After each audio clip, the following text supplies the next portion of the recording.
олон улсын хөрөнгөний зах зээл дээр онцлог үйл явдал. За тэр дундаа хөрөнгөний зах зээлийнхаа үнэлгээр нэгдүгээрт ордог. Америкийн нэгдсэн улсын хөрөнгөний зах зээл дээр 2025 онд болсон онцлог үйл явдлууд за мөн 2026 онд тухайн улсын эдийн засгийн төлөв байдлын талаар мэдээлэл хүргэхээр бэлэн болсон байна.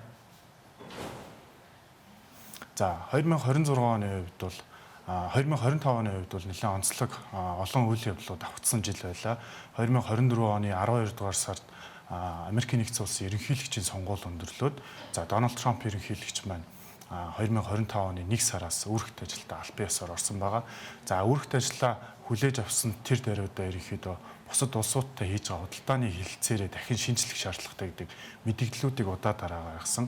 За мөн дээрээс нь 3-4 сард бол Америкийн нэгдсэн улстай худалдаа хийж байгаа дэлхийн бүх улс орнууд бол суур тарифыг за худалдааны өндөр алдагдaltaй байгаа жишээ нь Хятад, Бразил, Мексик, Канада зэрэг улсууд бол өндөр тариф тогтоохоо зарласнаар Америкийн томоохон индекс болох S&P 500 индекс маань маш богино хугацаанд 20% уналтыг үзүүлсэн байна.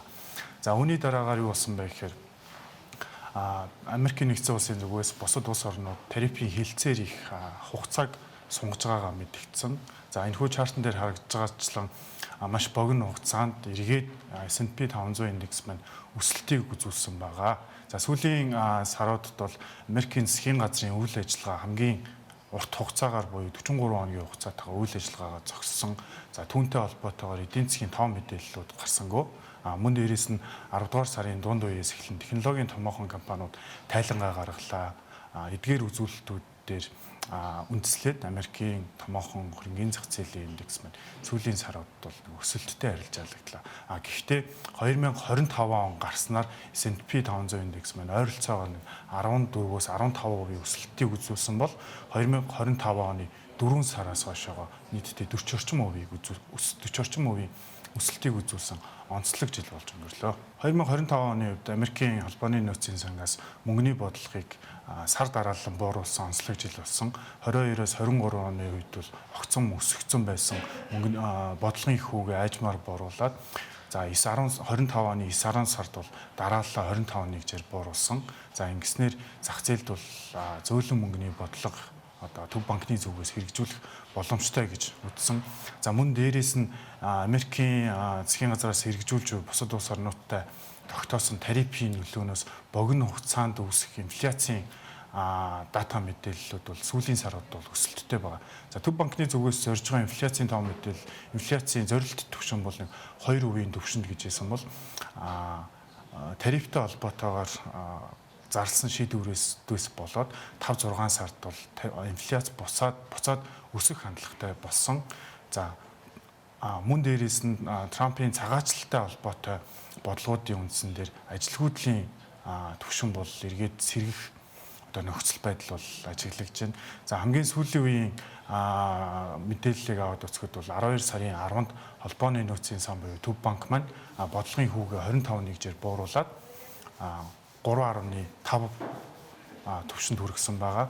За мөн ирэх жилүүдэд бодлогынхаа хүүг ерөнхийдөө инфляц болон ажилгүйдлийн мэдэн дээр үндэслээд тухай бүртэн шийдвэр гаргана гэдэг мэдээлэл хийснээр бол хөрөнгөний зах зээлийн өсөлт маань бас холимог одоо сүүлийн 7 хоногудад бол холимог дүр зурагтайгаар арилжаалагч ихэнх хувьцаа болон индексүүд. За хамгийн сүүлд буюу 12 дугаар сарын 10-нд бодлогын хүүгээ 25 нэгжээр бууруулад 3.5-аас 3.7 хүүгийн түвшинд бол хүргэсэн. За улмаар холбооны нөөцийн сангийн тэргүүн Жерман Паул мэдэгдэхдээ 26 оны хүүгийн төсөөллийг үл яг одоогоор зарлахад бол боломжгүй байна. Ажилгүйдлийн түвшин болон инфляцийн тоо мэдээлэл дээр үндэслэж тухай бүрт нь бол хүүгийн шийдвэртэй холбоотой бодлогыг бол гаргана гэж мэдгдснээр хөрөнгөний зах зээл сүүлийн 7 хоногудад бол өсөлтийн хувьд бол бага зэрэг саарсан үзүүлэлттэй байна. За 2025 онд Америкийн нийт секторуудаас хамгийн өндөр өсөлт үзүүлсэн 5 секторуудыг энэхүү чартан дээр харуулж байна. Мөн үүнийгээ дагаад хамгийн их хөрөнгө оруулалт оруулсан салбарыг харуулж байна. Тэгэхээр харилцаа холбооны салбар, техник технологи дагсан салбарууд бол 2025 онд бол Америкийн нийт индексүүдээс өсөлтөөр хамгийн өндөр хувийн өсөлтийг үзүүлсэн байна. За жишээ аваад үзэхэд бол харилцаа холбооны салбар дангаараа 30-аас дээш үеийн өсөлтийг үзүүлсэн бол яг технологитой холбоотой хөрөнгө оруулалтууд бол бусад бүх салбаруудыг нийлүүлснээс илүү их хөрөнгө оруулалтыг татсан буюу нийтдээ 65 мянган долларын хөрөнгө оруулалтыг 2025 онд бол хөрөнгө оруулалт орж исэн байна. За 2026 оны Америкийн нэгдсэн улсын эдийн засгийн төлөв байдлыг олон улсын валютын сан болон Америкийн нэгдсэн улсын томоохон банк санхүүгийн байгууллагуудаас гаргасан мэдээлэл харагдаж байна.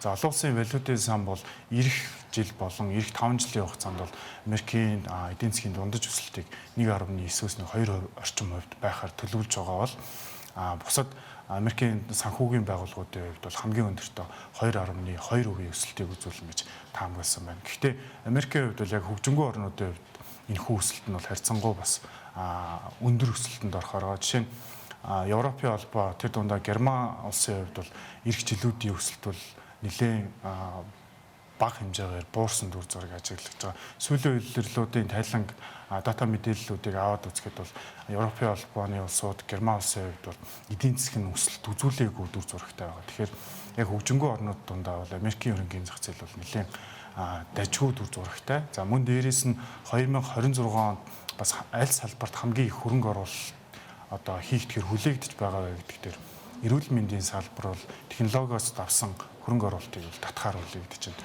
Энэ юутай холбоотой вэ гэхээр эрүүл мэндийн салбарт эзэлж байгаа хувьцаануудын үнэлгээ яг зохистой төвшөнд мөн дээрээс нь хиймэл оюун ухаан технологитой холбоотойгоор эрүүл мэндийн үзлэг үйлчилгээг шин шатнд гаргаснаар ерөнхийдөө хөрөнгө оруулагчдын анхаарлыг эх жилүүдэд бол нэлээд татахаар дүр зураг ажиглаж байна. Тэгэхээр за 2026 он болон ер нь ирээдүйд хөрөнгө оруулалт хийхээр төлөвлөж байгаа. За мөн ямар салбарт ямар хувьцаанд хөрөнгө оруулалт хийхээ мэдгүй байгаа хөрөнгө оруулагч нартаа зориулаад энэхүү тав мэдээлэл дээр үндэслээд жишээ нь эрүүл мэндийн салбарын хувьцаанд эх жилүүд хөрөнгө оруулалт нэмэгдэх төлөвтэй байгаа бол эдгээр салбаруудын хувьцаанд хөрөнгө оруулалт хийхийг нийт хөрөнгө оруулагч нартаа зөвлөж байна. За ингээд анхаарал хандуулсанд баярлалаа.